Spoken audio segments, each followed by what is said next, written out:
everyone, and welcome to Yahoo Finance Presents. I'm Alexis Christoforous, and we have a treat for you today. We have the actors of the Lehman Trilogy on Broadway, Simon Russell Beale, Adam Godley, and Adrian Lester. Gentlemen, thanks so much for being with us. Congratulations, because Broadway has truly embraced this show. Simon, I'm going to start with you. What does it feel like to be back in front of a live audience after nearly 2 years of being shut down? Well, can I first talk about what it was like to stop? Because we did 4 shows in what seems like years ago of this play, and then we suddenly had to stop, and then it was all a bit of a shock. So for a year and a half, we've been sort of in suspended animation. And it's absolutely marvelous to get back. And the audiences have been so generous, and there've been lots of people, which we didn't necessarily expect, because people were wary, I think, of coming back to the theatre. But thank goodness they have, and it's terrific. I mean, last night, for instance, they were absolutely marvellous, weren't they, boys? In their response. So yeah, it's nice. You know, it's nice. And a couple of people have said that they've got a bit very moved, and not just by performance or anything like that, but just by being in an audience again and having that massive collective response of hearing everyone laugh or react with pleasure or displeasure or whatever at what's going on. That collective experience has really hit them, and they're desperate to go and see more plays. Yeah, that was definitely sometimes a round of applause as the curtain goes up, which is a yes. It's like, we made it. And do you remember Sam Mendes, our director, made a speech on the very first night, which was actually a wonderful speech, just saying thanks to the audience for coming at all and just getting it all going again. It was very moving, actually. Yeah, that I definitely experienced all of that, being back in that seat, with the anticipation of waiting for that curtain to rise. And frankly, I didn't know what to expect. Having covered the Lehman, collapse myself, being a finance reporter, I was very curious about how this story was going to be told. But before we get into the nitty gritty, Adam, tell me what it feels like to tell this particular story in New York City, blocks away from where the Lehman collapse occurred, because this story in many ways is a very personal one, I think, for the city of New York. Yeah, and we found this in our previous run in New York when we were at the Armory, where I think you first saw it. Telling this story in America, and particularly in this city, New York, feels completely different for us. There's so much, as you've said, of this story that hits home to people. They're working at Lehman, they work in the financial industry, they work in the city, New York. The play is also very much about New York. And a lot of the things we reference, I've said this elsewhere, to a London audience, we're presenting an exotic world. And to a New York audience, we're talking about them and their life and their city. So we very much felt like we're bringing the show back home. And it's very noticeable that there are things that the audience here will chuckle about or make some kind of vocalization about, because they understand it on a very deep personal level. And it's completely different to how it was in London, where the response is sort of slightly different. Adrian, I want to ask you about the boxes, because again, as somebody who covered this story, I have a real visual. I can remember very clearly the employees of Lehman pouring out of the building with their belongings in those boxes after they went bankrupt. And boxes are a big part of your set. They're part of the storytelling throughout the 3 hours. Tell us about the importance of those boxes. Well, they contain a life, really. Everyone who walked out with a box in their hand had their sort of financial life, their professional life with Lehman's in that box. And as they were exiting, I think even now, walking out of an office with one of those boxes has become a symbol for someone who's been let go, and they're carrying all their hopes and dreams, and also probably their pension statements in that box as they leave. But I joined the cast for this run on Broadway, and so the development of the idea of the boxes, I think Simon and Adam can talk to that much more. But I think it came from the images that were seen when the employees were leaving the building and carrying those boxes in their grey or navy blue suits. And that was a lasting image that Sam sort of started with and wanted to play with when he started to put the play on its feet. Mm-hmm. When we developed the show at the very beginning, we had a sort of blank canvas about what we could use to tell the story. And we had sort of props around the room, coffee machines. I know it sounds silly, but it was all set in an office, to explain to those who haven't seen it. So it had lots of stuff, and gradually it whittled down to these boxes, didn't it, Adam? And that's what, as you say, Alexis, the image that we have of that crisis is of the people leaving with boxes. So that was the one that stuck. And we realized that we could actually probably build most things just with the boxes. And that's how it ended up. Yeah, it's brilliant And the way you use Sorry? them. Yeah, no, go right ahead. I was going to say, as a sort of general exercise in kind of minimalism also, we wanted to, I think the idea was also that everything the three brothers used to tell this epic story, any props that they use are things that you would find in that conference room on the top of that building. As Devlin's design suggests in our design. You mentioned the great Sam Mendes, of course, the Oscar-winning Sam Mendes, who directs this play. As much as it is a theatrical production, I felt there were a lot of cinematic elements to the staging. Maybe, Adam, do you want to take a stab at that? How did that help you sort of storytell and live in the moment as the actor?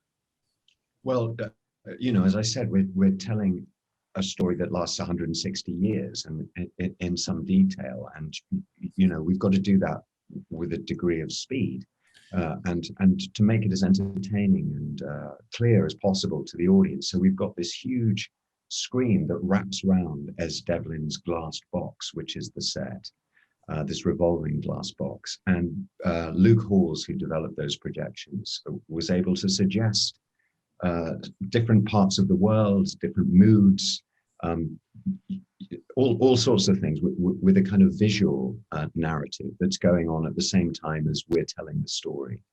And because the walls of the set are all glass, you're able to see through all the windows behind us. We're often not that aware of what the audience is seeing. But I think the net result for the audience is something visually very spectacular and extraordinary and unusual for theatre. And I think, as you said, that's part of Sam's, what he's learned in film that he's brought to the theatre, for sure. Funny enough, as you say, we very rarely, there are quite a few bits that I've never ever seen. That is funny to think of. Apparently they're gorgeous, but I've never seen. Too busy acting to look behind Watch it because you'll be really impressed. You cover a lot of ground, Adam, as you said, over 160 years through world wars, through the Great Depression. Adrian, is there this seminal event that fundamentally changed the Lehman Brothers business, do you think? I think it's at the point where they stop trading things, tangible, physical things for money, and start trading the ideas of things for money. They start going into futures. They start talking about returns and prospects and so on. And there's a point where my character says that money is numbers, money is a ghost, money is air. And when the thing that broke the Lehman Brothers in 2008, I think, was an idea that without the belief, without the will from people to hold the idea of getting their money back in the future, if they want their money now, if enough people say, I've had enough, I want my money back now, the banks would collapse. And that's what happened, basically. Yeah. I'm not going to sum it up in a simplistic form. I mean, you're the expert, but in a way, you see the play move from the idea of trading, buying and selling tangible objects, like to cotton, right? Like cotton, right, to the idea of trading and what those numbers mean for millions of people. Yeah, there's a line I believe your character says, Adrian. Well, first of all, for those who aren't familiar, each of you plays many, many characters throughout, but not with different costumes. It's amazing to watch how you just become these different people with the way you're standing or the way you're speaking. And Adrian, it's when you're another character, I think somebody in marketing, when the company has become much more mature, and you say something like, and I'm paraphrasing, soon they'll give us money they don't have for things they don't need. Yeah. And it reminded me of the whole greed, greed is good from Wall Street. Do you think, and anyone who wants to answer here, that we do see this story evolve where greed is sort of at the core? Anybody want to jump in? Yeah, I mean, I should have assigned it. I think the play suggests Stefano Massini, who wrote the work that this play is sort of created out of, wanted to suggest, as Adrian has just said, that once a company becomes untethered from providing a service, once the people within the company are no longer a part of their community, you're kind of potentially spinning out of control. There's nothing anchoring you to anything. And I think that's what you see gradually happen during the course of the 160 years. Mm-hmm. They started out providing a service for their community. And by the end, it's not tethered to anything.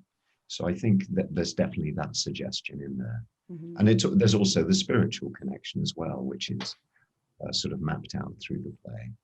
Yeah, the one thing that the play, I think, looks at with great respect is their connection to each other as brothers. The three characters that start, and their connection to their faith, and then quite quickly you see that out of tragedy they learn to exploit need, and to start to make money on the back of suffering. And once that starts to happen, then they're off and running very slowly. But that's what the play describes. Many people come thinking they're going to see a very specific and detailed breakdown of the 2008 crash. And that's not what happens. Right. What you see is a very detailed and specific breakdown of what led up to that over 160 years. And I think it's difficult to define at what point ambition becomes greed, for instance. You know, when you how say, much is enough? How much is enough? Mm-hmm.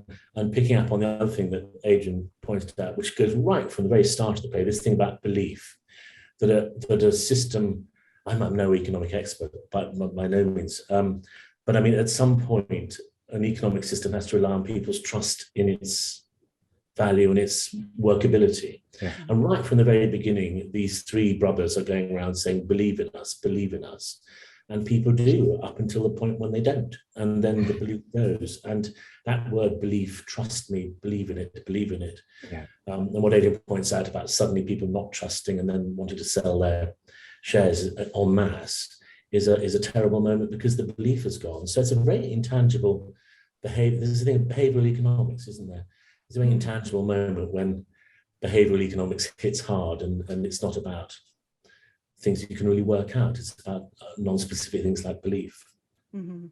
You know, it is true that the play does not really take head on what happened in 2008, but in many ways, I found the part about the Great Depression and what happened during the Great Crash of 1929 was in many ways a foreshadowing. And what I especially took away was that during your conversation, I forget who says this, you were talking about how Lehman Brothers didn't want to be among the first banks to fail because the government would allow that to happen, and then they would step in. But if you fast forward 80 years later, Lehman Brothers was, I believe, the second bank to fail behind Bear Stearns.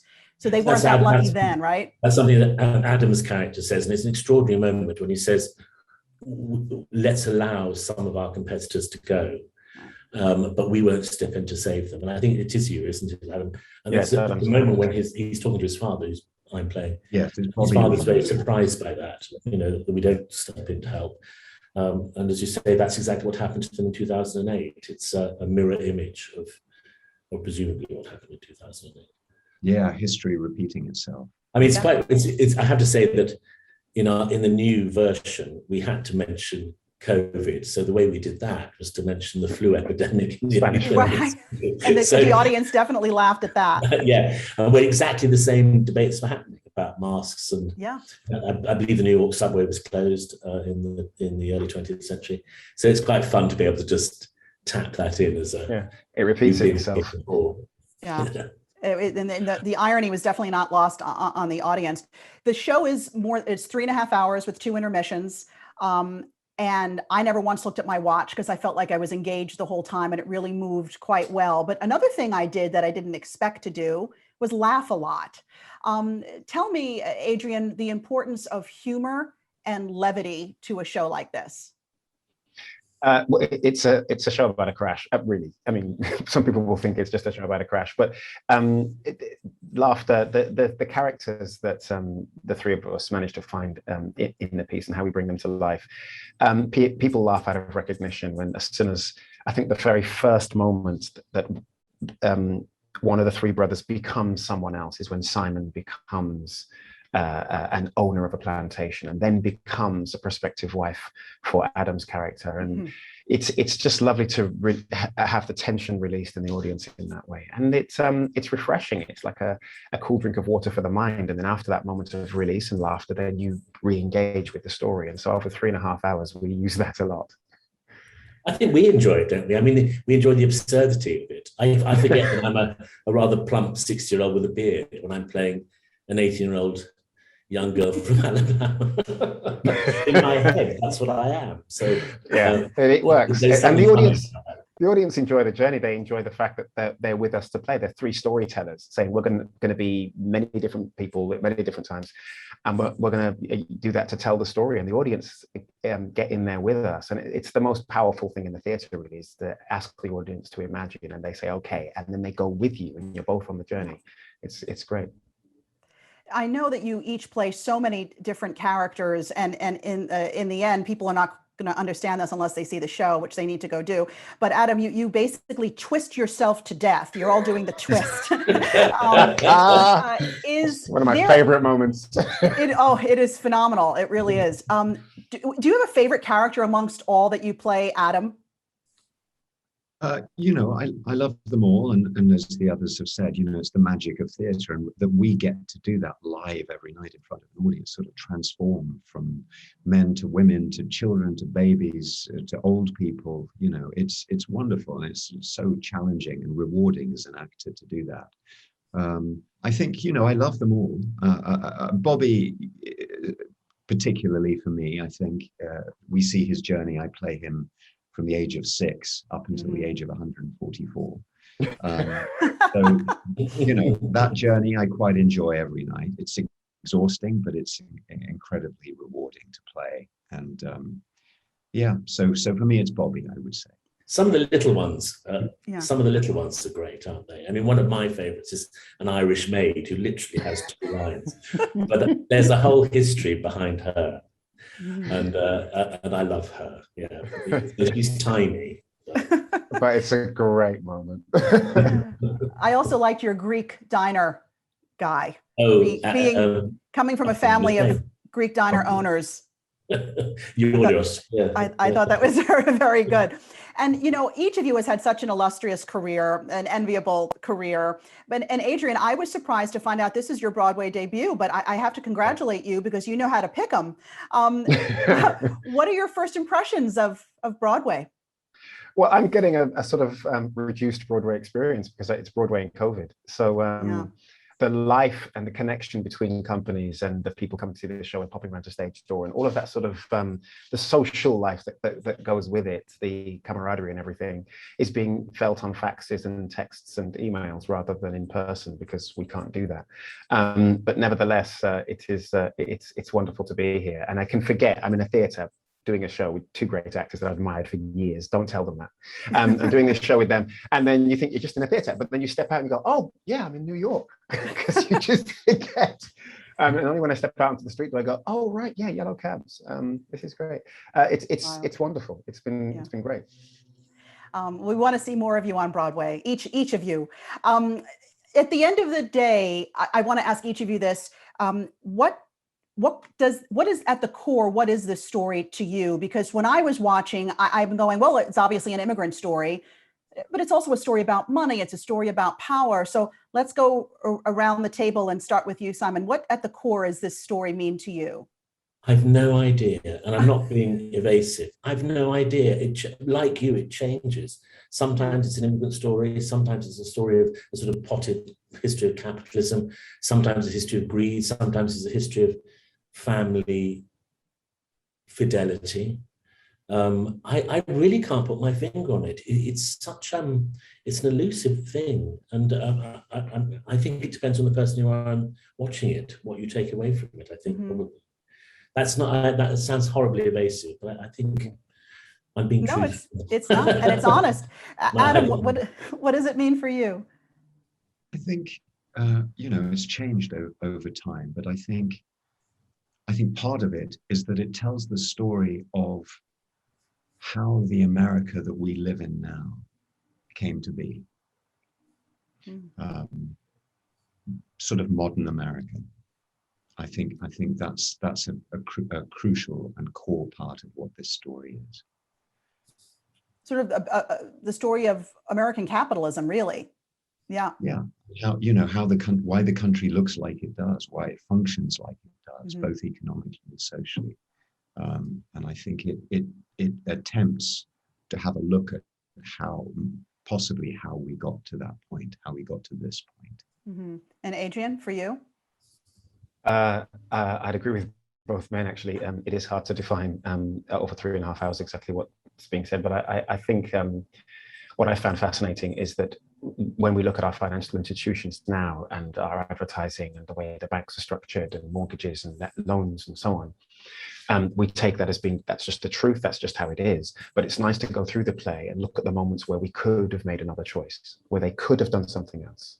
But what they decided to do was exploit need. There's a point where Adam's character says, if people will buy instinctively, and they'll need banks like they breathe air, which means they'll need banks to survive, which means everyone will borrow, everyone will buy. And then Simon says, the poor do not exist, everyone will buy, discounts, loans, installments, and this is the way we will now do things. Whereas looking at it from this point of view, you think, well, that's just the way the world is. But that was a decision. There was a decision made to make it like that. And I found those moments in the play really exciting, to think that someone thought about that, created that. It could have been another way. There is another system. We just don't have it. Yeah. And finally, gentlemen, because I know you actually have a show tonight, you need to go do that too.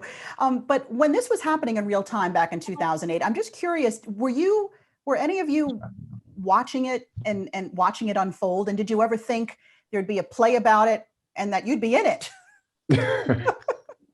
I was certainly watching it unfold. I mean, as I said earlier, I'm no expert, and you mentioned the image of the boxes. I remember that very, very clearly. And there was a famous picture from the London headquarters of Lehman of people listening with their backs to the window. So the photograph was of their backs, and they were being told that their jobs had ended. I remember that very clearly, and that came up in rehearsal, actually, in the original rehearsals.